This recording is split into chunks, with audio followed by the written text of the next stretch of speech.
అందరికీ నమస్కారం. భారతీయ సనాతన ధర్మం గురించి, ప్రాచీన దేవాలయాల గురించి ఎంతో పరిశోధన చేసి ఈ యూట్యూబ్ ఛానల్ని మీకు అందిస్తున్నాం. సబ్స్క్రైబ్ చేసి పక్కనే ఉన్న బెల్ ఐకాన్ని క్లిక్ చేయండి. సనాతన దేవాలయాల రాజమార్గం యూట్యూబ్ ఛానల్కి స్వాగతం. వచ్చేసా మరొక అద్భుతమైన దేవాలయంతో మీ ముందుకొచ్చేసా. అందరికీ నమస్కారం. తెలంగాణ గుండెల్లో నిలిచిన ఒక అద్భుతం, కాలానికి సాక్ష్యంగా నిలిచిన ప్రకృతి అద్భుతం, భక్తి, చరిత్ర, సంస్కృతి కలిగిన పవిత్ర స్థలం. అదే మహబూబ్ నగర్ జిల్లాలోని ప్రసిద్ధ పిల్లల మర్రి. ఈ వీడియోలో మనం తెలుసుకోబోతున్నాం ఏంటి అంటే, పిల్లల మర్రి ఎన్ని సంవత్సరాల నాటిదో, ఎన్ని ఎకరాలు విస్తరించి ఉందో, అక్కడున్న ప్రాచీన శివాలయం చరిత్ర, పిల్లల మర్రి మ్యూజియంలో ఉన్న శతాబ్దాల నాటి విగ్రహాల రహస్యాలు. ఈ వీడియో స్కిప్ చేయకుండా చివరి వరకు చూడండి. ఈ పిల్లల మర్రి మహబూబ్ నగర్ పట్టణం నుంచి సుమారు 4-5 కిలోమీటర్లు ఉంటుంది. మహబూబ్ నగర్ జడ్చెల్ల రహదారి సమీపంలో ఉంటుంది. హైదరాబాద్ నుంచి సుమారు 100 కిలోమీటర్ల ప్రయాణం పడుతుంది. కారులో, బస్సులో సుమారు 2 గంటల నుండి 2 గంటల 30 నిమిషాల వరకు ప్రయాణం పడుతుంది. హైదరాబాద్ నుండి మహబూబ్ నగర్కి టీఎస్ఆర్టీసీ బస్సులు తరచుగా చాలా ఉన్నాయి. మహబూబ్ నగర్ బస్టాండ్ నుంచి ఆటో, లోకల్ బస్సులు పిల్లల మర్రికి చేరవచ్చు. వీడియో ఎవరు స్కిప్ చేయకుండా చూడండి. ఈ మహబూబ్ నగర్ గుండెల్లో నిలిచిన ప్రకృతి అద్భుతం పిల్లల మర్రి. ఇక్కడ శ్రీ రాజరాజేశ్వరి సమేత రామలింగేశ్వర స్వామి దేవస్థానం కూడా ఉంది. ఇది చాలా ఏళ్ల నాటి దేవాలయం, చాలా పురాతనమైన శివాలయం ఇది. ఈ శివాలయం చాలా శతాబ్దాల క్రితం నిర్మించబడిందిగా భావిస్తారు. గ్రామ ప్రజల నమ్మకం ప్రకారం ఈ శివలింగం స్వయంభూ. ఈ మర్రి చెట్లు వేర్లు శివలింగాన్ని కాపాడుతున్నట్టుగా కనిపిస్తాయి. ఈ ప్రకృతి గర్భంలో విరాజిల్లుతున్న శ్రీ రామలింగేశ్వర స్వామిని మరియు అమ్మవారు శ్రీ రాజరాజేశ్వరి దేవిని మనసారా దర్శనం చేసుకొని ఇక ముందుకు వెళ్దాం. కొంచెం ముందుకు వెళ్ళగానే ఇక్కడ తెలంగాణ ప్రభుత్వం ఏర్పాటు చేసిన పురావస్తు మ్యూజియం కనపడుతుంది. ఈ మ్యూజియంలో శివుడు, విష్ణువు, పార్వతి, గణపతి విగ్రహాలు, బౌద్ధ జైన కాలానికి చెందిన శిల్పాలు, శాతవాహనులు, కాకతీయులు కాలం నాటి విగ్రహాలు, వాళ్ళు వాడుకున్న వస్తువులు. మరికొన్ని విగ్రహాలైతే 500 సంవత్సరాల నాటివి ఉన్నాయి. మరికొన్ని 800 నుండి 1000 సంవత్సరాల నాటివి కూడా ఇక్కడ మనం చూడవచ్చు. ఇక్కడ కొన్ని విగ్రహాలు విరిగిపోయి ఉన్నాయి. కాల ప్రభావం కావచ్చు, యుద్ధ సమయంలో విరిగిపోయి ఉండవచ్చు, దాడులు జరిగిండవచ్చు, లేదా మనర్లి నిర్లక్ష్యమైన కావచ్చు. అయినా కూడా ఆ విరిగిన విగ్రహాలు కూడా మన చరిత్రకు సాక్ష్యాలు. ఇక్కడ మనం వాటిని చూడవచ్చు. ఈ విగ్రహాలు మనకు చెబుతున్న సందేశం ఒక్కటే, మన సంస్కృతి ఎంత ప్రాచీనమైందో, మన దేవాలయాలు ఎంత పవిత్రమో, మన వారసత్వాన్ని కాపాడుకోవాల్సిన బాధ్యత మనదే కదా. మన కళ్ళ ముందు కనిపిస్తున్న ఈ విగ్రహాలైతే సాధారణ రాళ్ళు కావు. ఇవి మనకు వేల సంవత్సరాల క్రితం జీవించిన మన పూర్వీకుల విశ్వాసానికి ప్రతీకలు.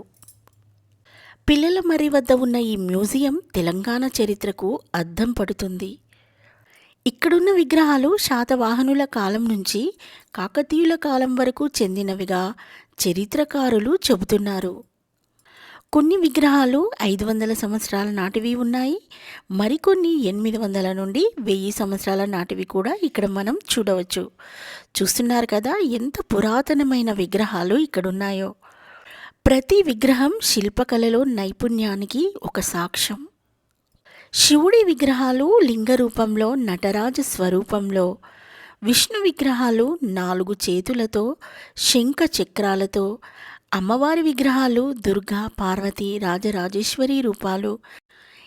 చూస్తున్నారు కదా ఈ విగ్రహాల ముఖాలను, ఆభరణాలను అప్పటి శిల్పులు ఎంత ఆధ్యాత్మిక శ్రద్ధగా చేశారో. మీరు గమనిస్తే కొన్ని విగ్రహాలు చేతులు, కాళ్ళు, ముఖభాగాలు విరిగిపోయి ఉన్నాయి. ఇక్కడ ఎలా విరిగిపోయామనేది ఈ కాల ప్రభావం కావచ్చు, యుద్ధాలు కావచ్చు, ఆక్రమణలు కావచ్చు, మానవ నిర్లక్ష్యం కావచ్చు. అయినా కూడా ఆ విరిగిన శిల్పాలు మన చరిత్రను వదల్లేదు. ఈ విగ్రహాలు మనకు చెబుతున్న సందేశం ఒక్కటే, మన ధర్మం ఎప్పుడూ నశించలేదు. కొన్నిసార్లు గాయపడింది, కానీ నిలబడి ఉంది. ఈ ప్రాచీన విగ్రహాలు మనకు దర్శనం ఇవ్వడానికే కాదు, మన బాధ్యతను గుర్తు చేయడానికే ఉన్నాయి.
ఈ పిల్లల మరికి వచ్చిన ప్రతి ఒక్కరూ ఈ మ్యూజియాన్ని తప్పకుండా దర్శించుకోండి.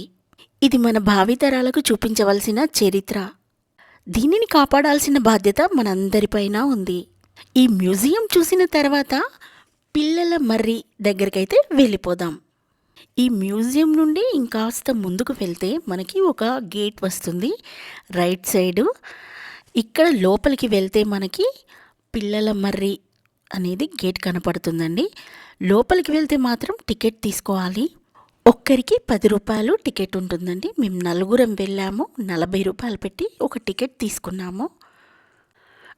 అలా టికెట్ తీసుకొని ముందుకెళ్తే అది మహాప్రపంచంలా అనిపించిందండి. ఒక్క చెట్టు వేరు ఇంతలా వెళ్ళిపోతుందా, ఇన్ని ఎకరాలకు మొత్తం ఒక్క చెట్టుది వేర్లు ఉంటాయా అనిపించింది. చాలా అద్భుతంగా అనిపించింది. పిల్లల మర్రి అనేది ఒక సాధారణ చెట్టు మాత్రం కాదండి. ఇది ప్రపంచంలోనే అతిపెద్ద మర్రి చెట్టుల్లో ఒకటి. ఈ చెట్టు వయసు సుమారు 1200 నుండి 1500 సంవత్సరాల క్రితం ఈ చెట్టు ఏర్పడినట్టు చరిత్రకారులు అంచనా వేస్తున్నారు. ఈ ఒక్క మర్రి చెట్టు సుమారు 5.5 నుండి 6 ఎకరాల విస్తీర్ణంలో విస్తరించి ఉంది. చాలా అద్భుతం కదా, చూస్తుంటే నమ్మలేకపోతున్నాను నేనైతే. ఇది ఒక్కటే చెట్టు కానీ ఒక పెద్ద అడవిలా కనిపిస్తుంది. వేల సంఖ్యలో గాలివేర్లు, కాండాలు, ప్రకృతి సృష్టించిన దేవాలయంలా అనిపిస్తుంది నాకైతే. కొన్ని సంవత్సరాల క్రితం పిల్లల మర్రి వ్యాధికి గురైందట. ప్రభుత్వం శాస్త్రవేత్తల సహాయంతో చెట్టు కొంత భాగాన్ని కాపాడింది. ఇప్పుడు మళ్ళీ ఆకులు పూస్తూ జీవితంలో నిలబడి ఉంది. ఎంత అద్భుతంగా ఉందో కదా. ఈ అద్భుతాన్ని మన పిల్లలకు వారసత్వంగా అందిద్దాం. ఈ పిల్లల మర్రిని స్థానిక ప్రజలు పవిత్రంగా భావిస్తారంట. ఇక్కడ పూజలు, మొక్కుబడులు, దీపారాధనలు కూడా చేస్తూ ఉంటారట. మీలో ఎవరైనా ఈ పిల్లల మర్రికి వచ్చారా? వస్తే కామెంట్ చేయండి. నేనైతే ఫస్ట్ టైం చూస్తున్నాను. నాకైతే చాలా బాగా నచ్చింది. ఒక అద్భుతంలా అనిపించింది. ఒకే చెట్టు ఒక పెద్ద అడవిలో ఉన్నానా అన్న ఫీలింగ్ మాత్రం నాకు అనిపిస్తుంది. మీరెవరైనా ఈ పిల్లల మర్రి చూసి ఉంటే తప్పకుండా కామెంట్ చేయండి. ఒకవేళ చూడని వాళ్ళు ఉంటే ఖచ్చితంగా ఒక్కసారైనా వచ్చి ఈ చెట్టుని చూడండి. ఇది తెలంగాణలోనే అద్భుతం అనిపిస్తుంది. నా ఛానల్ని ఎవరైనా మొదటిసారి చూసినట్టయితే సబ్స్క్రైబ్ చేసుకోండి. ఈ వీడియో నచ్చితే ఒక లైక్ చేయండి. మీరు లైక్ చేయడం వల్ల ఈ సమాచారం చాలామందికి చేరుతుంది. మళ్ళీ ఒక అద్భుతమైన పురాతనమైన దేవాలయంతో మీ ముందుకు వస్తాను. అంతవరకు సెలవు. సర్వే జనా సుఖినో భవంతు.